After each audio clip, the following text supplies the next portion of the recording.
갈릴레오에게 보낸 케플러의 편지에서 시작된 이야기입니다. 갈릴레오의 딸인 수녀 마리아는 지동설 연구의 위험과 모두 사실이라고 믿고 있던 것이 사실이 아닐 수 있다는 시대의 혼란, 두 가지를 모두 대변합니다. 뮤지컬 시데레우스. 공연 읽어주는 기자 천사옥입니다. 난 왜 저항하지 못했나? 상처받지 마라. 취향일 뿐이다. 심리학 책 두 권의 저자이고 전자신문 계열사 전자신문 엔터테인먼트 문화예술 담당 기자입니다.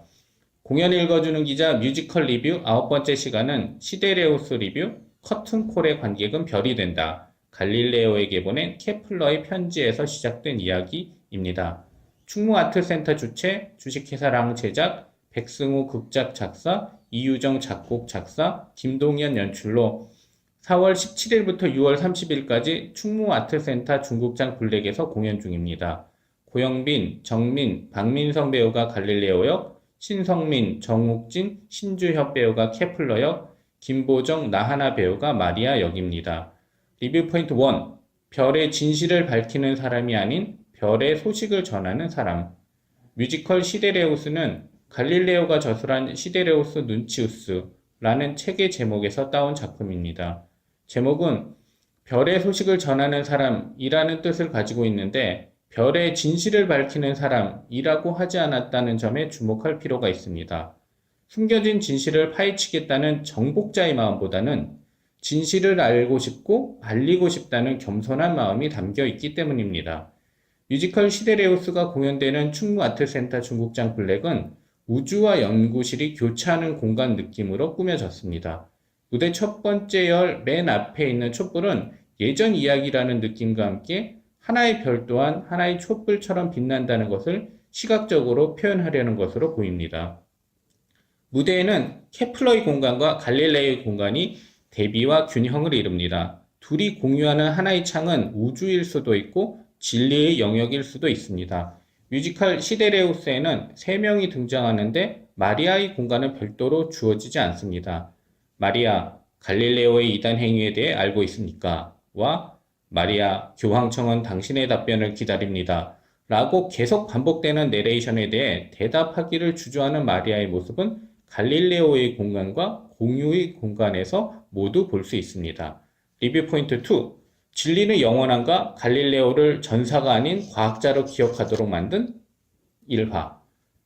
뮤지컬 시데레우스는 갈릴레오를 전사가 아닌 과학자로 기억되도록 만든 일화를 담고 있습니다.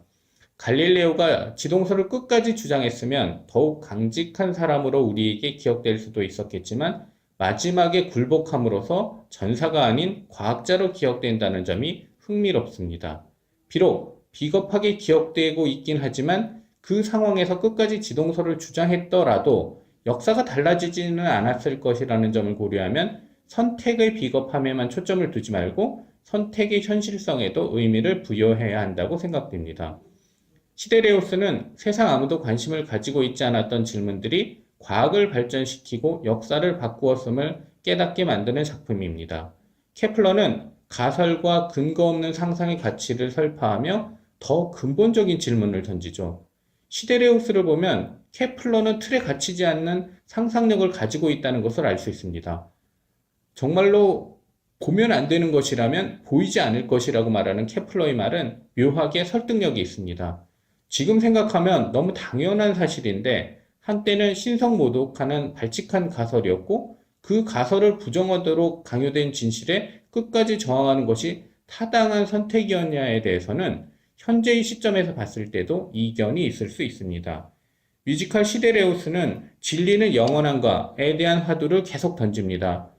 케플러는 측정에서 얻는 진리를 더욱 믿고 갈릴레오는 이론에 의해 예상해서 계산된 진리를 더욱 신봉합니다. 천문학과 수학에 모두 통달했다는 공통점은 있지만 갈릴레오는 천문학자이자 수학자이고 케플러는 수학자이자 천문학자입니다. 서로 다른 전공, 서로 다른 성격을 가지고 있는데 천체를 계속 볼 수 있는 집요함은 공통점이죠. 서로 다른 시야가 시너지를 낼 때의 힘을 시데레우스는 보여주는데 선을 넘는 것을 두려워하는 갈릴레오와 선을 넘는 것에 두려움이 적은 케플러가 서로를 존중할 때 어떤 성과를 냈는지 염두에 둘 필요가 있습니다. 자신의 이름을 넣어 자신의 업적으로 인정받고 싶은 마음이 케플러에게도 분명히 있었을 것인데 그렇게 되지 않았을 때 다른 사람들보다는 쿨하게 넘길 수 있는 성격을 가졌다고 추측할 수 있습니다. 사람들이 케플러와 케플러의 업적을 공식적으로 인정했으면 더 위대한 성과가 나오지 않았을까 상상하게 됩니다. 시데레우스는 숨겨진 진실이 지동설만이 아니라는 것을 알려주는 뮤지컬입니다. 케플러가 없었더라면 우리가 기억하는 갈릴레오도 지동설도 없었을 것이라고 알려줍니다. 케플러가 시데레우스를 본다면 어떤 느낌일까요? 리뷰 포인트 3. 커튼콜에서 관객은 별이 된다. 팩트에 대해 질주하던 이야기는 정서적인 여운을 강하게 남기며 마무리한다. 관객이 하늘에 떠있는 별처럼 느끼게 만든 커튼콜의 마지막 장면은 무척 인상적입니다. 반원형의 공연장 자체가 우주를 연상하게 만들고 있지만 이야기는 정서적인 측면보다는 팩트에 초점을 두고 진행됐는데 마지막에 정서적인 면을 극대화한 것입니다. 뮤지컬 시데레우스는 가볍고 편하게 볼 수도 있고 가치관과 진실의 갈등에 감정이입해 많은 것을 생각하며 볼 수도 있는 작품입니다. 갈릴레오와 관련된 뮤지컬을 관람하지 않아도 볼 수 있고 관람했을 경우 다양한 시야에서 볼 수 있다는 점은 무척 긍정적입니다. 초연 공연이자 신진 창작자의 작품이라는 점은 시데레우스의 기대 포인트 중에 하나입니다. 재공연을 통해 계속 진화하는 뮤지컬과 제작진이 되기를 응원합니다. 공연을 읽어주는 기자는 전자신문 엔터테인먼트 기사 사이트와 네이버 포스트, 전자신문 엔터테인먼트 채널을 통해 글로 보실 수도 있습니다. 지금까지 사연 읽어주는 라디오 고정 게스트 되고 싶은 천상욱이었습니다. 여러분이 행복하고 자유롭게 사시기를 응원합니다. 고맙습니다.